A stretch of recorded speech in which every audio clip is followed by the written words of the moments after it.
Well, hello, SPAC friends and family. It is Tuesday, and it's shortly after 2 o'clock here on the West Coast. And you know it must be time for SPAC chat. We had a few weeks off during the month of July because everyone was busy with vacationing, which is important for your mental health, as well as getting business ready to kick off. But it is kickoff time for fall. And we are having a bonus SPAC chat this month. We actually had 5 Tuesdays in July. So this is your bonus SPAC chat. We'll be back next week, and we also have a wonderful program planned for you next week. But today we are talking about hiring and training because I'm sure many of you are trying to tackle this. We've got someone who has spoken at SPAC quite a few times and has even done a pre-con for us on hiring and training, Carl, and he's going to be coming to you, sharing some tips, some tricks. We're going to talk about hiring as an independent operator when you just need a few extra photographers.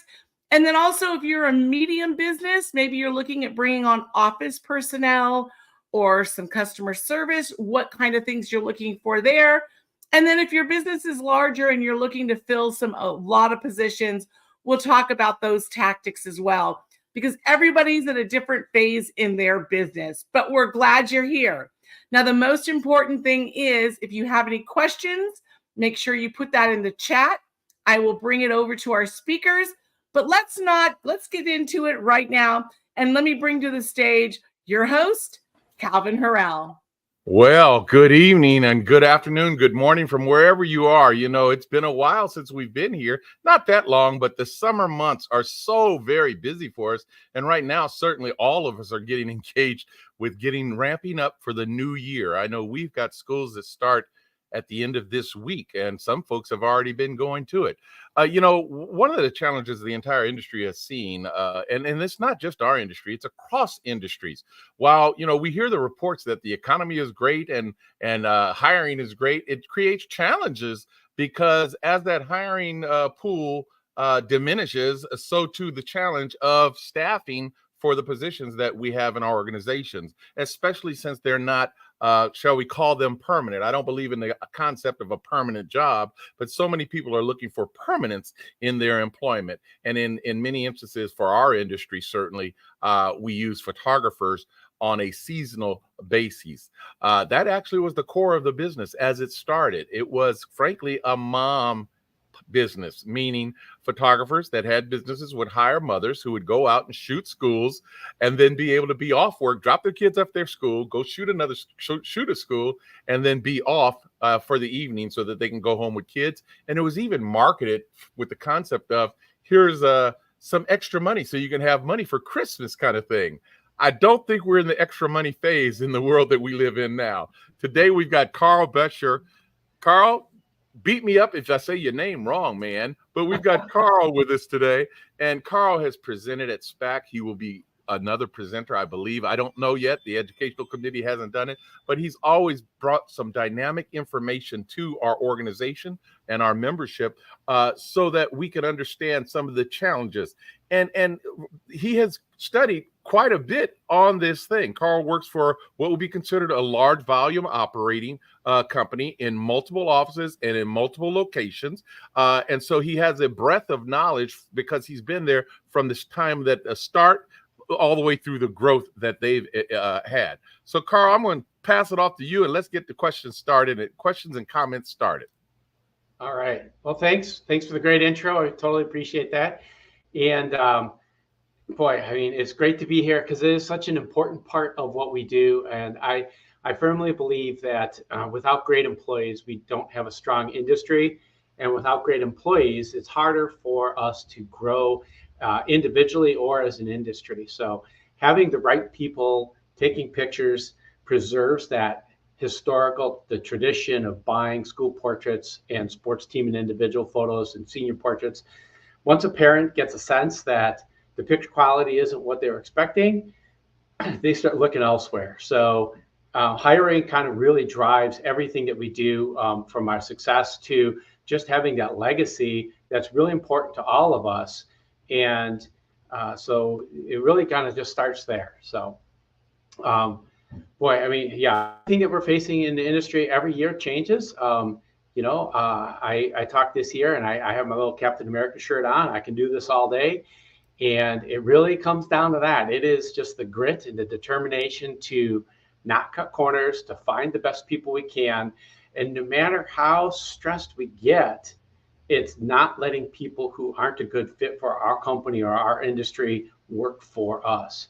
It's better to say no and explain to the rest of our staff that we're going to maybe be a little bit short. We're going to have to work a little bit harder than to bring somebody bad as an employee. They may not be a good fit for us. Maybe they're a good person. They're just not a good fit for what we do. So have high standards no matter how desperate you feel. That's I think, the starting point.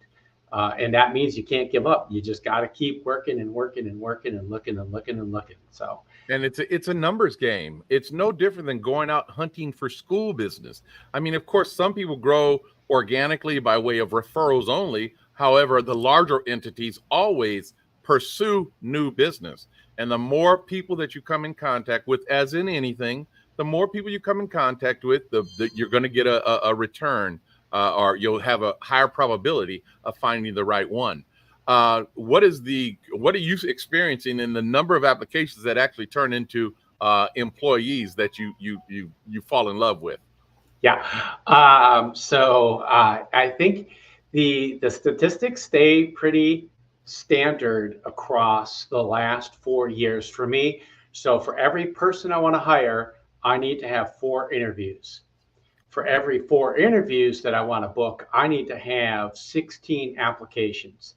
So it goes down 25%. So 16 applications will generally yield about 4 interviews. 4 interviews will generally yield 1 good candidate. So it is all about the numbers. It is all about the volume. It is all about the reach. How do we get the most quantity of people interested in working for us? And so I know one of the things people are like, where do I find candidates? The software that we use, I track my sources.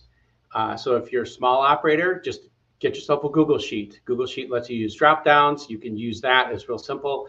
My applicant tracking system asks each candidate, where did you hear about us? So it's, did you hear about us from Indeed, ZipRecruiter, Google for Jobs, Monster, employee referral? If it's an employee referral, I want to know who the employee is. So I give them the option to add a name so I can kick $100 to that person. Did you hear about us through maybe an email, a marketing, a flyer? So when parents are getting promotional materials for us, there's a footer on the bottom saying, hey, are you interested in joining our team? And they can click a link, it'll take them to our job board. So multiple avenues. And then during the class, I also recommended, I'm like, hang up a banner on your storefront. Well, this year I've got somebody, they were walking past the business. I'm like, how did you hear about us? She goes, I was walking past your business. I saw the banners, scanned the code, because we use a big QR code, takes them right to the job board. So $40 in banners, we reused them.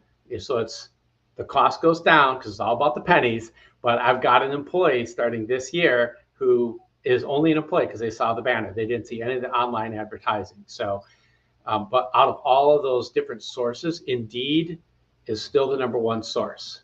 That creates more results for us, for candidates and job applications than anything else that we've used. So it's going to be, what is that? The financial people that I say, hey, results may vary, but at least in the Chicago, Milwaukee market, Indeed is the biggest source of candidates for us.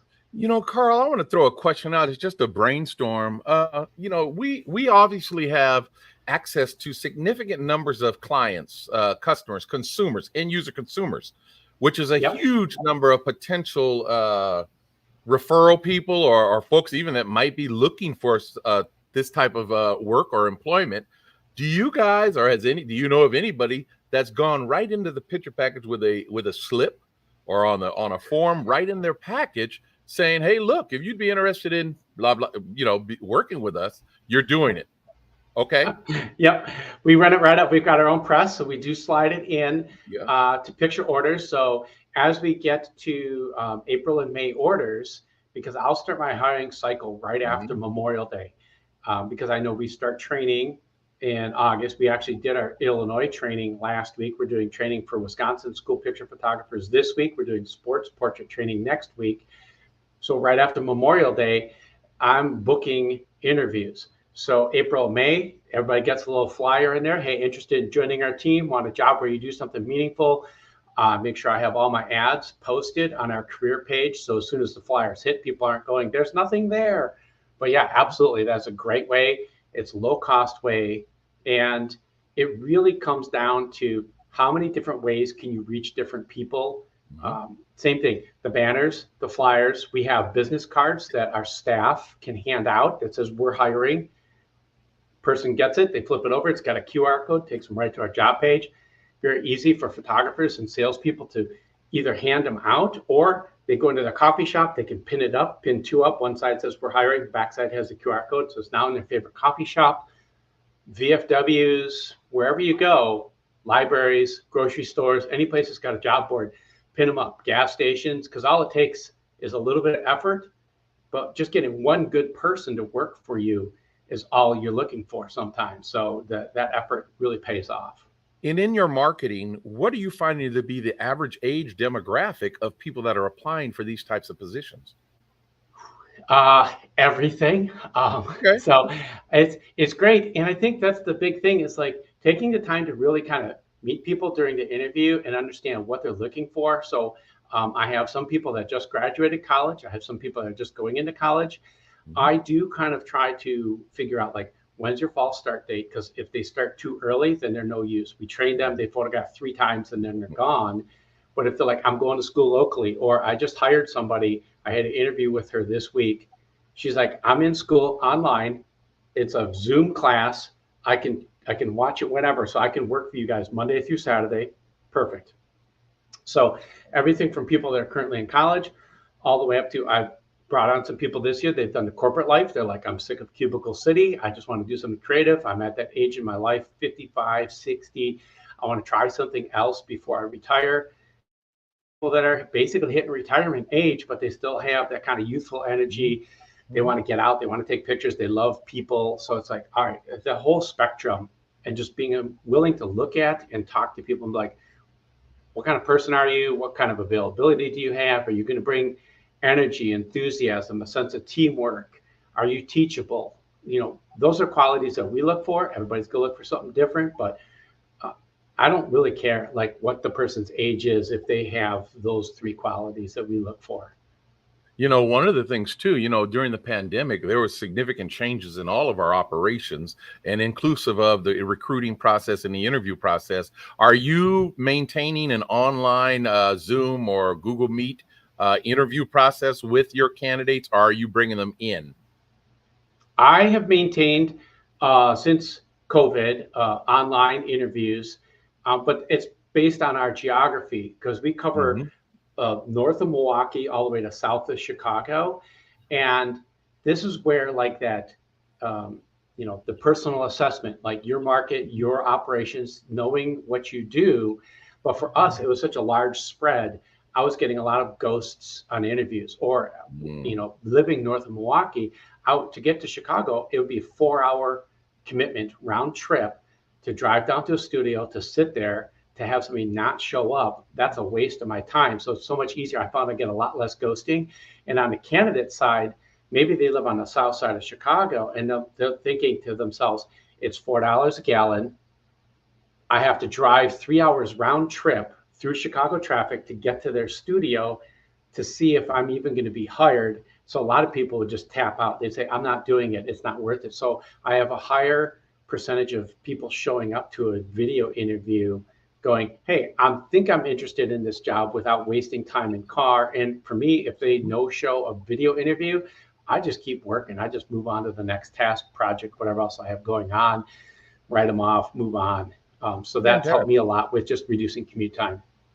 How are you challenged now with the cost of labor? There's been a lot of shifts in how much people are expecting. I know that in the California markets, you know, fast food restaurant is now at $20 an hour, period. And you're not even competing if you're not there. What are you seeing in the general pool, the market, for what we're doing? I have so much gratitude that I don't have to run a business in California. I already heard and I've seen articles saying that the people getting $20 an hour to flip burgers aren't happy with that wage and they actually want another pay raise. I cannot imagine trying to have to compete with somebody that's working like at an In-N-Out or something, paying $30 an hour or $20 an hour. And now you're looking at your photography business going, how do I absorb that kind of cost? So it is the constant adjustment, price increases. How do we grow the business? How do we spread the season out so that the people we bring in, we don't maybe need as many, but they can work longer so we get that kind of return on investment. And it's unfortunate is we just have to keep the prices going up to keep up with the increased labor supply, because small companies to large companies, a lot of the people that we're hiring fit into that quick service restaurant mindset. It's part-time, it's a seasonal job. I just want something. Photography seems cool, but I can get $20 an hour working at McDonald's. So what are you giving me if you're saying $18 or $17 an hour? Why would I want to pick you when I can mathematically make more money? Maybe it's a less fulfilling career or job choice. Yeah, but I make more money without schlepping equipment around in and out, without being up at 4 o'clock in the morning to get to a site for 6 to set up to start at 7, et cetera. So there's a lot of variables that are applied in there. Yeah, absolutely. So it's tough. It's just kind of being aware of like what your marketplace is doing and just trying to find that balance point. But then, on the behind the curtain, you got to look at like, where are my prices at? Where's my profit margin at? How do I absorb this? It's not a question of, oh, I don't want to. We have to absorb the higher cost of labor just to stay competitive, or we're not going to get employees, because it is still. I feel like I've gotten a lot more people looking for work this year than I did even last year. So the quantity of candidates coming in is increased, but their expectations, their wage expectations is still right there. It hasn't shifted at all. So they're like, I know I can make $17 an hour working at a gas station. I can make 50 grand as an assistant manager running this region for this gas station chain in the Milwaukee market, Quick Trips. So we're competing a little bit with that mindset. We just have to find ways, not putting on the employee, but like, you need to work for less and be happy with it. But we just got to find a way behind the scenes to be like, how do we make all this math work out so that we can run a business? Or, if we can't sell photos at a higher price point, then we got to figure out where else can we find those margins. Yeah, it's a complex equation. So why don't you run us through your, you've told us about your sending your marketing through, your marketing for employees. And remember, it is a marketing process. You are selling a job to an employee. You are selling the value of the job to the employee so that they believe that their investment in their time is worth it. So there's no difference in this process. It's all about sales. Tell us, can you walk us through the steps and stages of your process to get to that 1 out of 16? Yeah. So it starts with just having multiple avenues for getting the ads out there. Indeed, we use an applicant tracking system that'll automatically post to other sites. But if I was a smaller operator, I would start with Indeed. You can post to ZipRecruiter for free, banners, flyers in your picture packages, business cards. Can you hang something up? Just anywhere you can get and expand the reach. And then it's having that message right there. Like, what are the things in your market that appeal to most people, especially when it's seasonal? It's like, hey, we've got great staff. We offer flexible scheduling. So it kind of works with them. So we kind of plant that seed, especially with like college age kids where they're like, oh, flexible scheduling. Parents, oh, it's flexible scheduling. Kind of get that seed going. Hey, do you want a job where you're doing something meaningful? So pulling in our Gen Z crowd who's like, I want to do something that has a little bit of purpose, because flipping a burger doesn't necessarily, it's harder to sell the purpose. Like, you're feeding people, you can do it.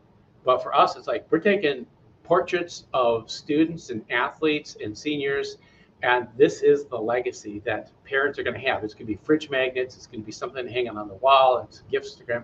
It's easy to sell what we do to a broader crowd. So it's, pull them in, what do they care about? I want competitive wages, flexible scheduling, have a job where you do something with purpose. get them in. And then part of the interview is, why do you want to work for us? What gets you excited about being a photographer? What would get you excited about working for VIP?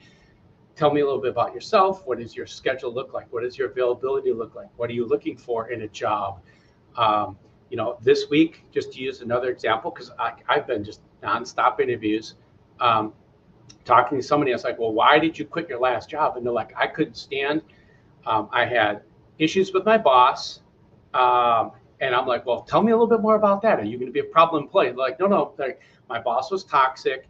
They didn't listen. They didn't work well with the team. They didn't respect us. They didn't respect it. So there's a whole myriad. I'm like, okay, good. This is not us. So I'm like, well, let me tell you a little bit about us. So now I move into marketing role, because they're like, I quit my last job because it was a toxic work environment. And I'm like, well, we are a team-oriented company. We only function well when everybody on the team comes together. We help with the load in. We help with the load out. We show up. We carry the load. When somebody needs to take a break, everybody else picks up the slack. We want to teach. We want to coach. We want to have people develop. So as they photograph for us, they become better because we're communicating and giving them feedback. She said, oh, this sounds great. I said, I'm one of your bosses. I'm like, I want to work with you. I want to make sure that you're happy. A happy photographer takes better.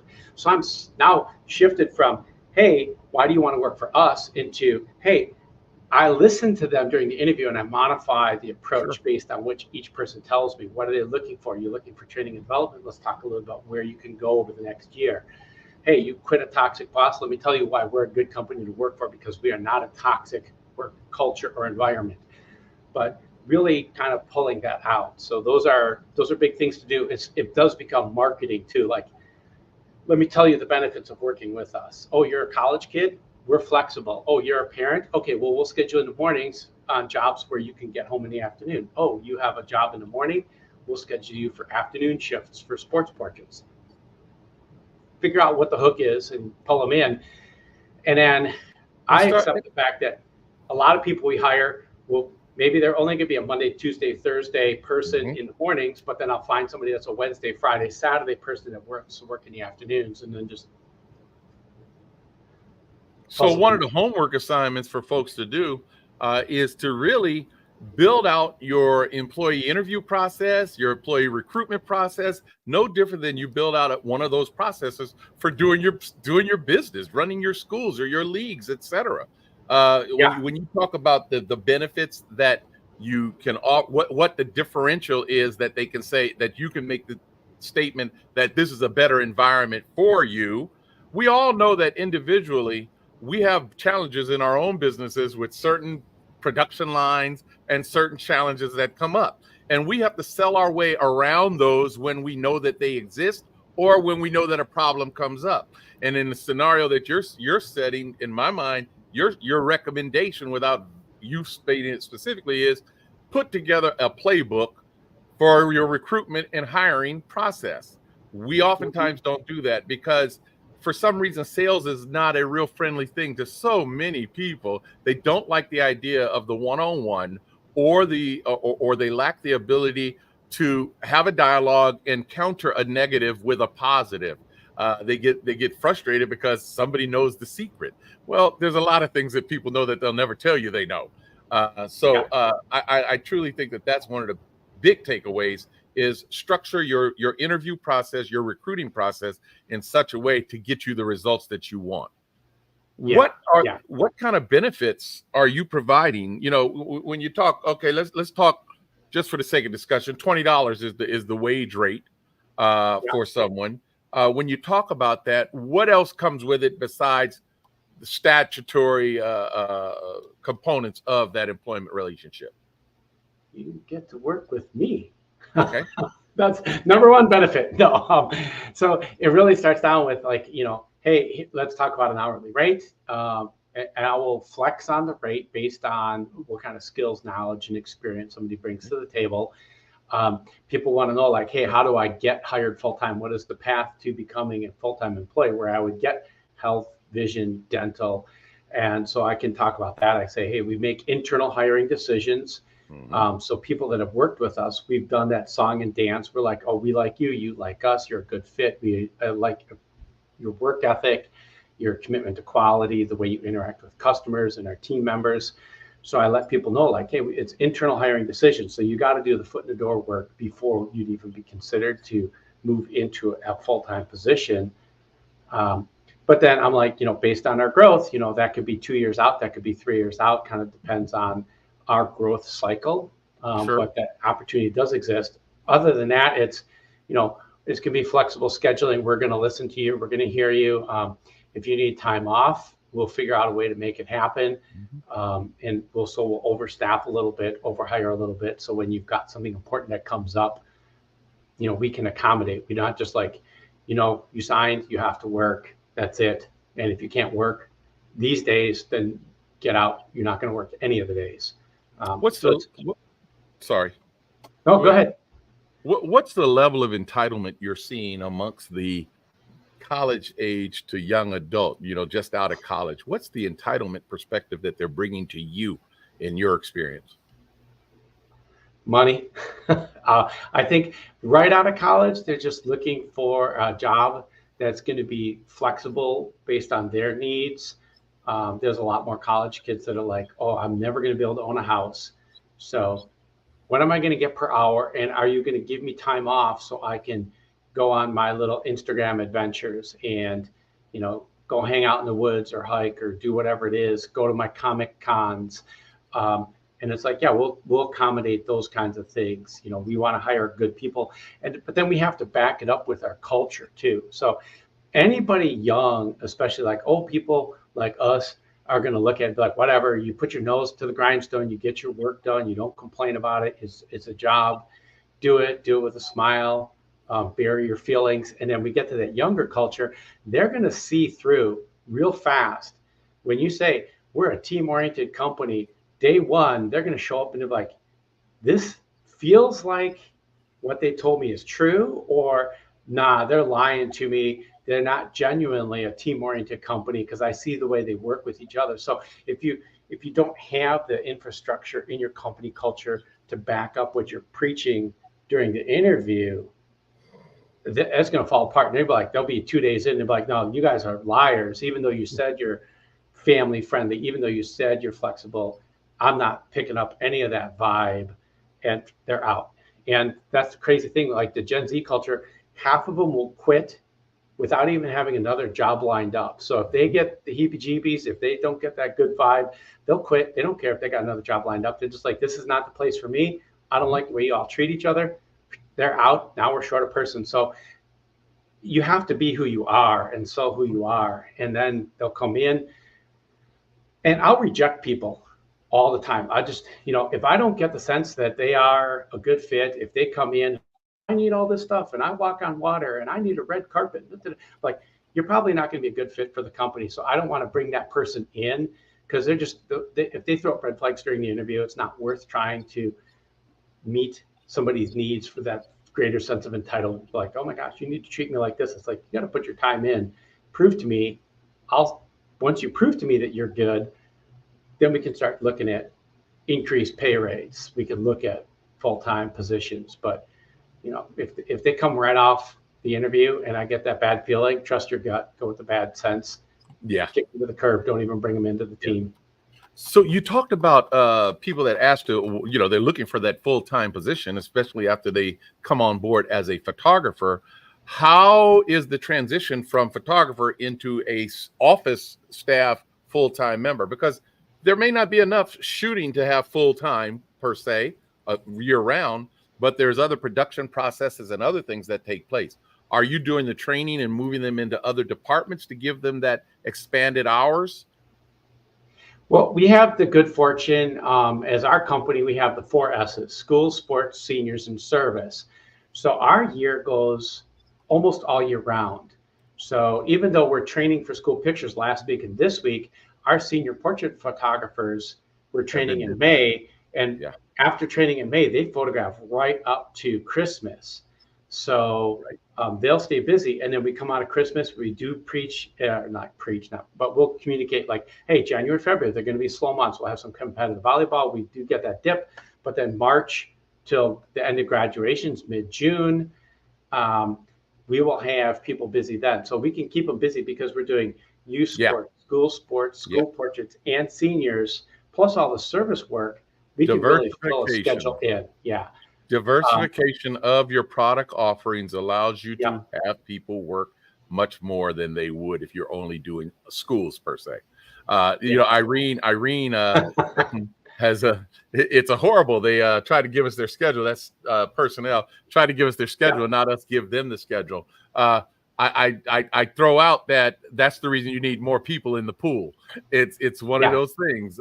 You'll find the one that's going to be aligned with your schedule and the one that's not, and then you just have to literally.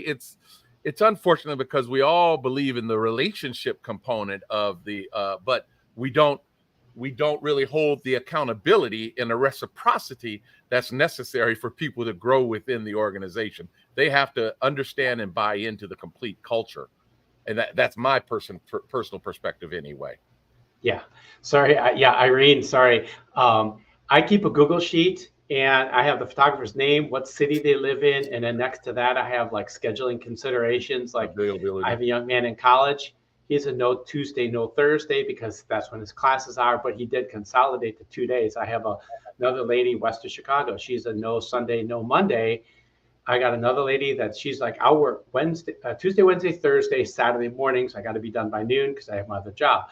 So for me, my approach is to take the puzzle pieces because they all are good and are committed. Instead of banging my head on the wall trying to find that one person that will work 6 days a week, I'd rather have 3 people that will work 3 days a week, because then I'm flexible, then I can accommodate them.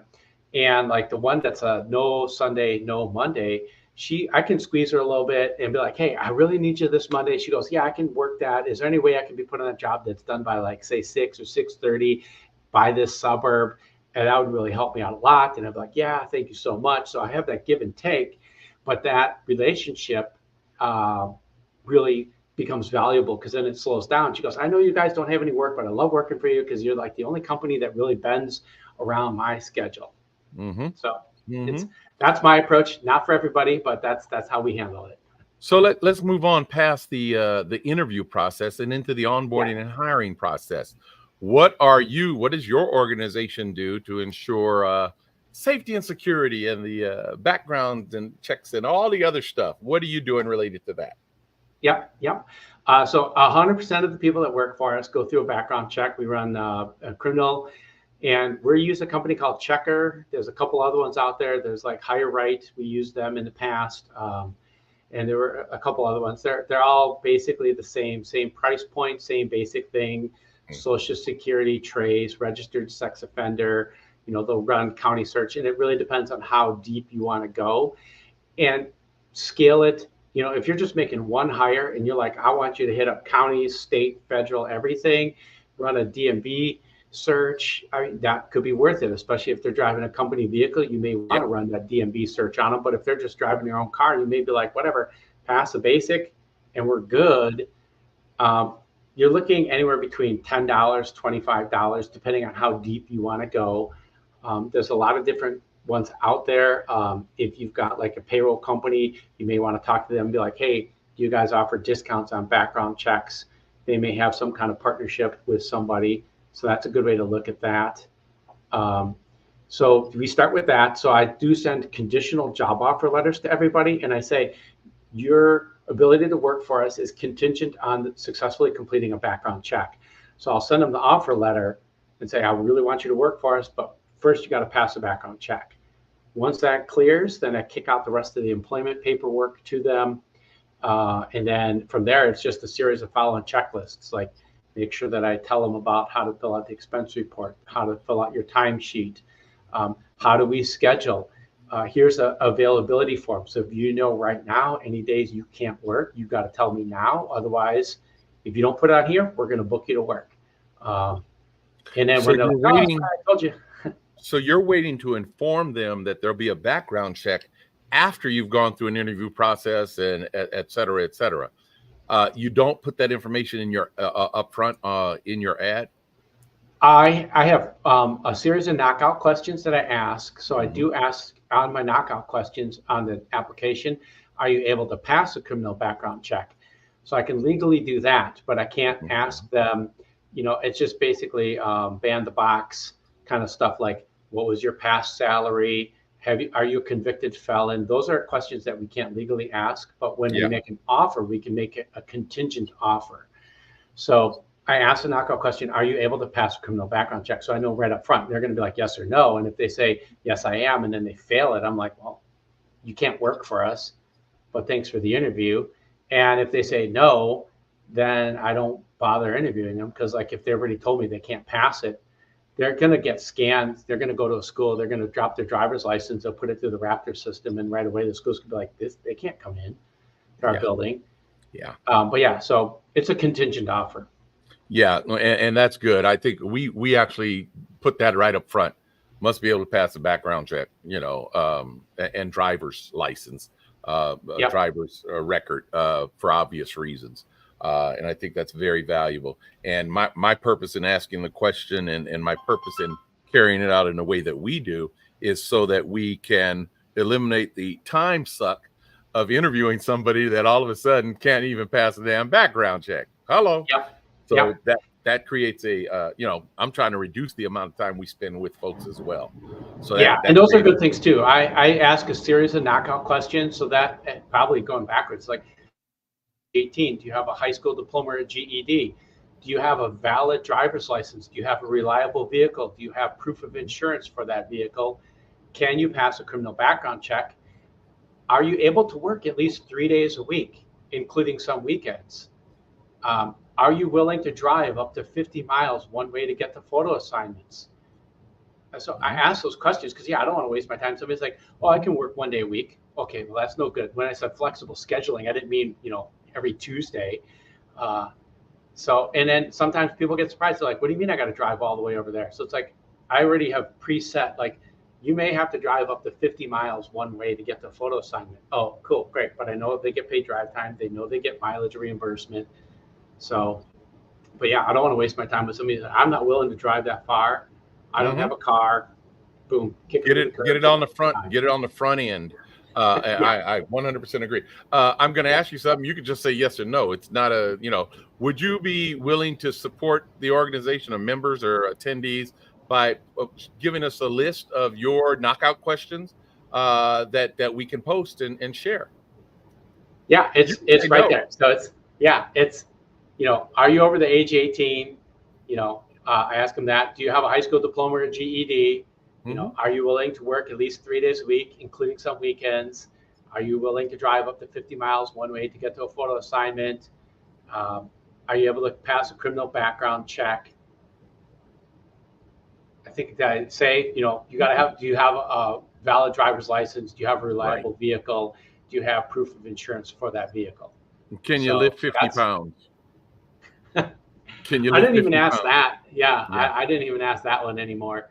Because then when I'm talking to them, I'm like, hey, this job involves a lot of standing, and they're like, what, tell me about the day. And I'm like, well, we've got our equipment. It's going to be a light kit. And, we stand around, we take pictures, but I didn't even put that as a knockout question. Okay. So cool. Yeah. All right. Anything else you got for us? Because it's the season and folks need to get started on, perhaps some folks need to get started on this process, but is there anything else that you can give us to help us? I think the people that have heard me talk in the past at SPAC will be like, oh my gosh, here he goes with the checklists again. But I'm a big believer in a checklist because I'll have 2 to 3 hiring cycles a year. And for somebody that doesn't do a lot of hiring, they're gonna be like, oh my gosh, what am I supposed to do next? So having that checklist makes it so easy to like post the ad. Here's where I post the ad, then do this, then do this. When I interview people, like what are 3 go-to questions to get a conversation started? What are all the types of employment paperwork that this person's going to need to fill out? Now that our payroll company lets us do it all online, it's super easy. I have their documents preloaded, so then I just click send. They have to fill them out, but if you're still emailing forms out to people, you definitely want to have that list of forms so you don't forget something or skip something. Sure. But a checklist makes sure that you don't skip steps or forget things when you only maybe do this like once a year or twice a year. It just becomes more efficient. You can figure out, oh, I forgot this, I forgot that. Yeah, let's add that for next year. And then the last big takeaway is that at the start of this year, Homeland Security modified the I-9 form. So now you can do virtual verification for identification.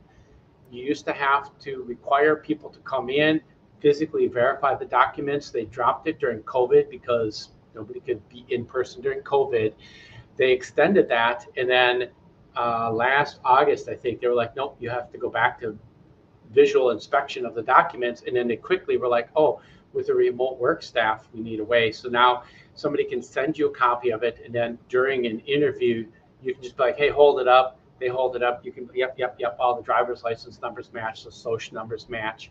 So that was a huge thing for a Homeland Security to modify the form to allow people to just verify that, especially if you, depending on how diverse your workforce is, how spread out they are, it may be easier just to be like, just show me online. I'll just log it and fill it out that way. So that was a nice change.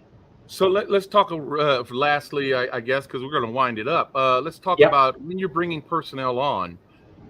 Is training at the same compensatory rate as working? One, and two, do you tie a bonus into their compensation, be it on the front end with the training as well, where they receive a bonus at the end of the season, so that if they vacate prior to, if they ghost prior to, they lose that benefit? You have something, a little handcuff that you put on them. Yeah. So we have not given out bonuses yet because our season will go all the way to Christmas, but I'll lose some college kids before then. But the retention really hasn't been an issue for us once we get the season going. But it's definitely not off the table because we're always looking at ways and ideas. So, when we're walking around SPAC, if you've got suggestions, I'm all open to them because, my way is not the right way. It's just the way I figured out to make things work. Yeah. So then, what was the first question? I already forgot that. I blanked on that one. Well, it was about the ghosting. No, that was it. It was about the ghosting of personnel after you do the training and they go to 2 jobs in the field and they say, I'm done. There's nothing there to hold them, to make them think twice about it, whether that be an extra $2 an hour at the end of the year as a bonus or at the end of a season or whatever it might be. Have you considered doing that, or do you do that? And we did that a little bit last year. We tried doing a bonus, and it didn't really seem to motivate the employees to work more or pick up extra shifts because we're flexible. So the flexibility was more important to them. They're like, I already got stuff planned. I don't want to work this day. I don't want to work that day because I got my life. And so the idea, the carrot really wasn't pulling them. The carrot that really got them to stick with us was hey, you can take off on this day to do your thing. So that kind of came in handier. And then you did ask about compensation. We do pay training rate and then photo rate. Photo rate kicks in when you're actually taking pictures to create revenue for us. Where training, we're paying you to train, but we're not going to pay you your full-on photo rate during that time. Yeah. Okay. And do you require your people to come in yearly for the training? We do not. We do, like I just had my crew in Chicago did a fall refresher for our sports photographers. Dan runs our school portrait department. He does a returning lead meeting because then what we found is that when you have the people that have been with you, they come into training and then it becomes story time. They're a distraction to the new people. We're trying to teach the new people. And meanwhile, you got somebody in the corner like, oh yeah, I like to do it like this. I like to do it like that. Hey, how's it going? And they're sitting around telling stories. I remember when I started, we used to use a daguerreotype and it's like, shut up. We're trying to teach new people how to do a job, not like, tell them about what you used to do and how heavy your tripod was and blah, blah, blah. Carl, so we don't want them there. I don't think there are many people that know what a daguerreotype is in the group anymore. Okay, it's just not that way. Film cameras is like what? Carl, I want to thank you for your ongoing, your tremendous support. You want to say it, Corey? I have one follow-up question. Oh, sorry. Cool. Before you wrap it up, Calvin. Yeah. Carl, so once you get these new people in, do you do anything initially for team building to start developing and integrating them into the culture? So I do a drip campaign with emails. So from the time they're hired until their start date, I have staggered emails that get sent out for micro learning just to kind of keep them going. Then I do an online session for people just to be like, hey, you know what? You enter your hours online, you fill out your expense report online. So I do that to engage them. And then the first day of training is not paperwork. All the paperwork's done. All the how do I enter my hours so I can get paid? That's all taken care of. So that way, the first day of training is really like, I'm Carl, and who are you? And let's meet. And we're not spending time dealing with the blah, blah, boring stuff. I want to get all that pushed out and done first so that the first day of training can really be about handshakes and meeting people. And the training can be fun because we're talking about doing pictures. So that whole process, we go over 3 days, and it's really just the meet and greets, and here's the equipment, and we're not dragged down by boring stuff. So it goes pretty fast. It goes 0 to 60, and it's like, boom, we're a team because we're all carrying equipment in, setting it up together. Yeah. Fantastic. And are you training in-house, or your training takes place at a school site? Oh yeah. So we found a great place that's got a large room. So we're doing our school portrait training there because it's big enough that we can have multiple sets running at the same time. So that's fantastic. When we did the Chicago training this year, there's a park district we have a good relationship with. So they allowed us to use a large indoor space. And then next week, when I start sports training, one day we're doing a large room, just like, let's run through equipment and settings and how to upload your photos. But then the other 2 days, we've got a school that we have a good relationship with, the athletic department. So I talked to him. It's before the school year begins. It's before practice and tryouts begin. So I'm like, hey, is there any chance we could use your football field, tennis courts, a gym, a pool? And he's like, done deal. So when we're teaching sports portraits, we're actually on the athletic grounds doing pictures instead of like envision yourself on a tennis court. We're like, yeah, that helps. Yeah, you can't. Live variables are things that you cannot. You can't show everybody that's coming in what the potential challenges are and how to resolve them, because every one of them can be resolved. So I like that. But back to what I was saying before was just, Carl, you have been a blessing to this organization. You continue to give and share at a level that's exemplary in your desire to help other people succeed in the business. So I want to personally say thank you very much for your engagement, man, forever. You're just one of those men. We appreciate you.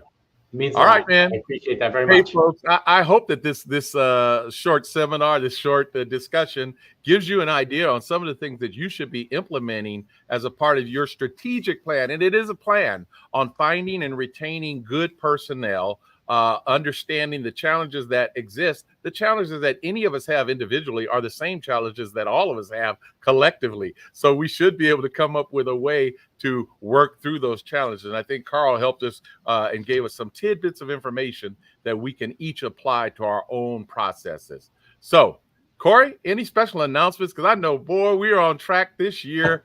The 70th is coming. I know we made some big decisions. Trade show is going up in size. The number of vendors, we've got 40 vendors on a waiting list already. It's just, things are blowing up, and it's a wonderful thing.